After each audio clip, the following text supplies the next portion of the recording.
పైన ఇప్పటికే తెలంగాణ ప్రజలు విమర్శిస్తున్నారు. తొందరలోనే టార్చ్ లైట్ వేసుకుని బీఆర్ఎస్ కోసం ఎదుగులాడుతున్న పరిస్థితి కేసీఆర్ కదా. వాస్తవమే కదా. బీఆర్ఎస్ ఎక్కడుందో ఇప్పుడు టార్చ్ లైట్ వేసి ఎత్కాల్చింది కదా. ఏడుంది బీఆర్ఎస్? సింగిల్ సీటు కూడా పార్లమెంట్లో లేదు. పార్టీ పుట్టినప్పటి నుంచి 25 సంవత్సరాలలో ఇంత దీనావస్థ ఎప్పుడూ లేదు. ఇప్పుడు ప్రజలు కాదు, కేసీఆర్ కూడా బీఆర్ఎస్ ఏడుందని టార్చ్ లైట్ వేసి ఎత్తుకోవాల్సిన పరిస్థితి వచ్చింది. కాలగర్భం కాదు, గత చరిత్ర బీఆర్ఎస్ అనేది. బీఆర్ఎస్కు గత చరిత్ర ఉన్నది కానీ భవిష్యత్తు లేదు. నిన్న లక్ష్మణ్ కూడా రాష్ట్రపతి ప్రసంగం ధన్యవాదాలు మాట్లాడుతూ 5 నెలలకే విసిపోయారు ప్రజలు, ఇప్పుడు మార్పు కోరుకుంటున్నారు, ఎప్పుడు ఎలక్షన్ జరిగినా బీజేపీ రావడం ఖాయం. ఎప్పుడు జరుగుతుందని వారి ఉద్దేశం? ఏమో మీ మీద మరి అంత నమ్మకం ఉంది, ఎప్పుడైనా జరుగుతుంది వాళ్ళ కోరిక. ఉత్తరప్రదేశ్లో వాళ్ళ ప్రభుత్వం మొన్ననే వచ్చింది, ఏం జరిగింది? మణిపూర్లో వాళ్ళ ప్రభుత్వం ఉంది, ఏం జరిగింది? మహారాష్ట్రలో వాళ్ళ ప్రభుత్వం ఉంది, ఏం జరిగింది? ఇట్లా వివిధ రాష్ట్రాలలో భారతీయ జనతా పార్టీ అధికారంలో ఉన్న రాష్ట్రాలల్లో ఆ ప్రభుత్వాల మీద విరక్తి చెంది ప్రజలు ఇండియా కూటమికి అత్యధిక సీట్లు గెలిపించిండ్రు. భారతీయ జనతా పార్టీ నాయకులు ఎవరైనా మాట్లాడే ముందు వాళ్ళ పార్టీ యొక్క దీనావస్థ దాన్ని పరిగణలోకి తీసుకొని మాట్లాడితే బాగుంటుంది. రెండవది, భారతీయ జనతా పార్టీ నుంచి కానీ బీఆర్ఎస్ నుంచి కానీ ఇంతకు మించి తెలంగాణ ప్రజలు ఏం ఆశిస్తలేరు. ఎందుకనంటే వాళ్ళ ఆలోచన, వాళ్ళ అక్కస అనేది ప్రజలందరికీ తెలుసు.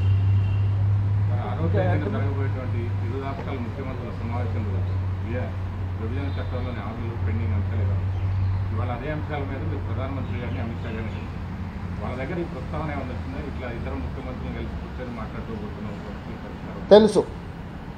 అమిత్ షా గారికి చెప్పిన 6 తారీఖు రోజు రాష్ట్ర విభజనకు తర్వాత రావలసిన మా రాష్ట్రానికి అన్ని విషయాల మీద 6 తారీఖు రోజు మేము ఒక మంచి వాతావరణంలో కూర్చొని చర్చించుకుంటున్నాం. మీ సహకారం కూడా సమస్యల పరిష్కారానికి ఉండాలని అమిత్ షా గారికి చెప్పినాం. వారు స్పష్టంగా మీ సమస్యలు పరిష్కరించుకోండి, కేంద్ర ప్రభుత్వం వైపు నుంచి పూర్తి సహకారం ఉంటుందని వారు చెప్పారు. చాలా అంశాలు ఉన్నాయి, ఇంకా అది లిస్ట్ ఇస్తాను. 9th షెడ్యూల్ 10th షెడ్యూల్లో ఉన్న ప్రాపర్టీస్ కావచ్చు.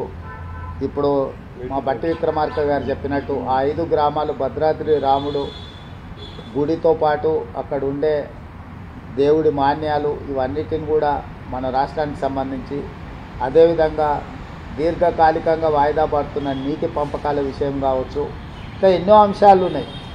వాటన్నిటిని చర్చించుకొని ముందుకెళ్ళాలనుకుంటున్నాం. తెలియదు అసలు, ముఖ్యమంత్రులు కూర్చున్నాక కదా ముఖ్యమంత్రుల స్థాయిలో పరిష్కారం అవుతాయా కావా అనేది తెలియకుండా ఎట్లా చెప్తాం. మా ఇద్దరి మధ్యలో పరిష్కారం కాగలిగినాయి. ఇరు రాష్ట్రాలు 20 ముఖ్యమంత్రులు కూర్చొని పరిష్కరించుకుంటారు. ఇంకేదైనా విషయంలో భిన్నాభిప్రాయాలు ఉంటే ఆర్బిట్రేటర్గా కేంద్ర ప్రభుత్వం ఉంది. కేంద్ర ప్రభుత్వం కూడా ఒకవేళ ఏదైనా విషయాలను పరిష్కరించలేకపోతే చట్ట ప్రకారంగా దానికి పరిష్కారం ఎట్లా కనుగొనాలో కనుగొంటాం ఇద్దరం కలిసి.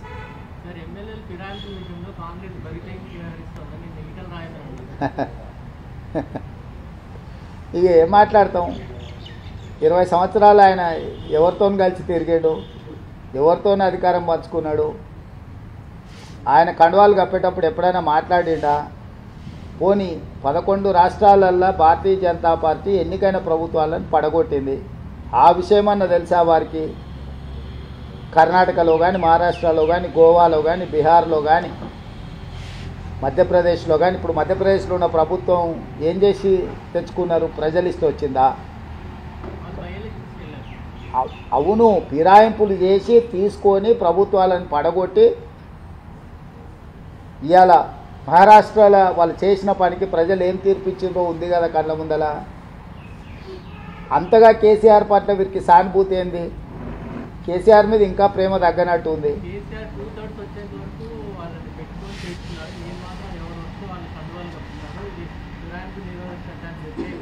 అని ఎవరంటారు? అంటున్నా ఆయనకి ఇంకా కేసీఆర్ మీద ప్రేమ తగ్గినట్టు లేదని అంటున్నా. వాళ్ళు ప్రేమించుకొని మాకేమో అభ్యంతరం. ఇప్పుడు ఇంకా వాళ్ళ నాయకుడు కేసీఆరే అనుకుంటున్నాడేమో ఆయన, నాకు తెలీదు. కాబట్టి గతంలో జరిగిన విషయాలను, గతంలో చేసిన పాపాలను అప్పుడు సహకరించిన విధానం వాటిని చూసినప్పుడు మేము చాలా ప్రజాస్వామికబద్ధంగా వ్యవహరిస్తున్నాం. ఎవ్వరు ఎలాంటి బాధపడాల్సిన అవసరం లేదు. ప్రజలకు మేలు జరగడానికి ఏం చేయాలనో ఆ ప్రయత్నాలన్నీ కాంగ్రెస్ పార్టీ చేస్తుంది. ధన్యవాదాలు.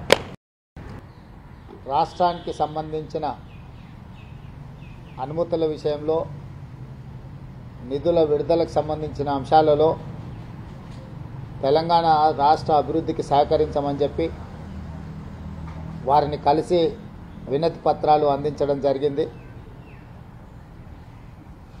కాంగ్రెస్ పార్టీ ఎన్నికల సమయంలో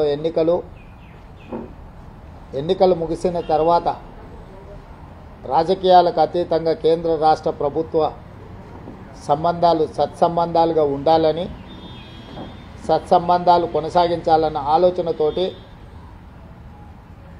కేంద్ర మంత్రులను, ప్రధానమంత్రిని అందరినీ కలిసి వివిధ శాఖలలో రాష్ట్రానికి సంబంధించిన సమస్యల మీద వాళ్ళకి వినతి పత్రాలు ఇవ్వడం జరిగింది. రాష్ట్ర అభివృద్ధి కోసం నిరంతరం పనిచేయాలన్న ఆలోచనతో వారు కలిసినాం. వారి వైపు నుంచి కూడా సానుకూల స్పందన కనిపించింది. ఏ అంశాల మీద ఈరోజు మేము ప్రధానమంత్రిని, కేంద్ర హోంశాఖ మంత్రిని కలిసినామో ఆ వివరాలన్నిటిని కూడా మా ఉప ముఖ్యమంత్రి వర్యులు బట్టి విక్రమార్క గారు మీడియాకు వివరిస్తారు. నేను 100కు 100% నాకున్న అనుభవంతో చెప్తా ఉన్నా. మనం ఏం పెద్ద గొడవలు బట్టి కొట్టేది లేదు, గడపలు బట్టి తవ్వేది లేదు. పార్టీని పెట్టుకొని ఉంటే చాలు, టార్చ్ లైట్లు పెట్టుకొని ఉరికెత్తారు మళ్ళీ మన దగ్గరికి. ఎక్కడికి పోతారా నాయన అని ఆటోమేటిక్గా జరుగుతుంది. ఇవాళ రేపు ప్రజలు మునుపటి లెక్క గొర్రెల లెక్క లేరు. వీళ్ళన్నీ తీసేస్తున్నారు. యాదవుల గొర్రెలు తీసేస్తున్నారు. వాళ్ళు డిపాజిట్ కట్టలు డబ్బులు వాపసిస్తున్నారు.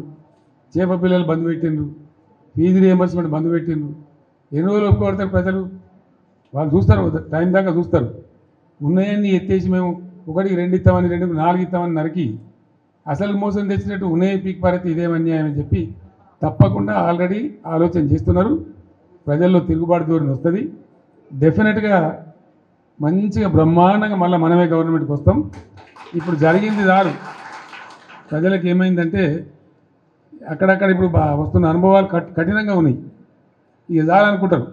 మళ్ళీ తప్పిపోయి కూడా కాంగ్రెస్కి ఏతరా బాబు అనేటువంటి అభిప్రాయానికి వస్తారు. కాబట్టి మనకి ఏం ఇబ్బంది లేదు. ఇప్పటిదాకా జరిగింది కూడా బీఆర్ఎస్ విజయగాథనే. ఈ పీరియడ్లో కూడా మనం పనిచేస్తూ ఉండాలా, తోచినంతలో ప్రజలు ఎంబడి ఉండాలా, ప్రజల సమస్యల్లో వాళ్ళు ఎంబడి ఉండి పోరాటం చేయాలా. మీకు ఏదైనా మంచి చెడ్డ అయితే పార్టీ చూసుకుంటుంది, పార్టీ మీకు అండదండగా ఉంటుంది. మీరు ఇంత పెద్ద ఎత్తున లార్జ్ స్కేల్లో మహబూబాబాద్ నుంచి, కొంత మన మేడ్చల్ నుంచి, మన నల్గొండ జిల్లా నుంచి నాయకులందరూ వచ్చినారు. చాలా సంతోషం. ఇక ముందు ఏం చేస్తామంటే వారానికి ఒక 2 నియోజకవర్గాలు పిలుద్దామనుకుంటున్నాం. మీరు వట్టిగా మధ్యలో దీని రావడం కాకుండా ఇక్కడనే మంచిగా మనకు భోజనశాల కూడా ఉంది. మీకు ముందే వస్తే చెప్పి వస్తే ఏమైందంటే ఒక 1000 మంది వచ్చిన బాధ లేకుండా ఇక్కడ మంచిగా భోజనాలు ఏర్పాటు చేస్తాం. మనం కాసేపు మంచిగా మాట్లాడుకోవచ్చు. అది నియోజకవర్గాల డేట్లు మేము త్వరలో ప్రకటిస్తాం. ఆ ప్రకారం వచ్చినట్టయితే కాన్స్టిట్యున్సీ బై కాన్స్టిట్యున్సీ ఈజీ ఉంటుంది.